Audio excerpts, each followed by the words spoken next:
அடியார்களே, போன வாரம் எனது பேத்தி தாத்தா என்று சொல்ல சொன்னேன். அது ஆயா ஆயா என்று சொல்லியது. இப்பொழுது கேட்டு பார்க்கிறேன். குட்டிம்மா இங்கே பாரும்மா, தாத்தா சொல்லு. தாத்தா சொல்லுமா, இங்கே பார்த்து சொல்ல. தாத்தா சொல்லுக்கிட்டே மறுபடியும் சொல். தாத்தா சொல்லு. தாத்தா எப்படி? தாத்தா சொல்லுமா. இங்கே பாருமா, சொல்லுமா. தாத்தா தாத்தா தாத்தா தாத்தா தாத்தா குட்டிம்மா சாமி கும்பிடு. சாமி எப்படி கும்பிடணும்? சாமி கும்பிடு. சாமி கும்பிடுமா. சாமி எப்படிம்மா கும்பிடணும்? இங்கே சாமி எங்கள் தாத்தா நீ கும்பிடு. சாமி கும்பிடுமா. சாமி கும்பிடுமா. எப்படி சாமி கும்பிடணும்? சாமி எடுத்து கும்பிடுமா. சாமி கும்பிடு குட்டி.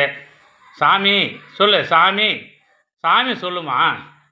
அப்படி தான் சொல்லு. கை சாமி சொல்லு. சாமி ப்ளை கிஸ் கொடு குட்டி. ப்ளை கிஸ் எப்படி கொடுக்கணும்?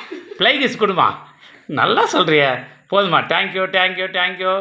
ரொம்ப சந்தோஷமாக இருக்குது அடியார்களே, என்னை தாத்தா என்று கூப்பிட்டதுக்கு நன்றி நன்றி குட்டி. நன்றிம்மா.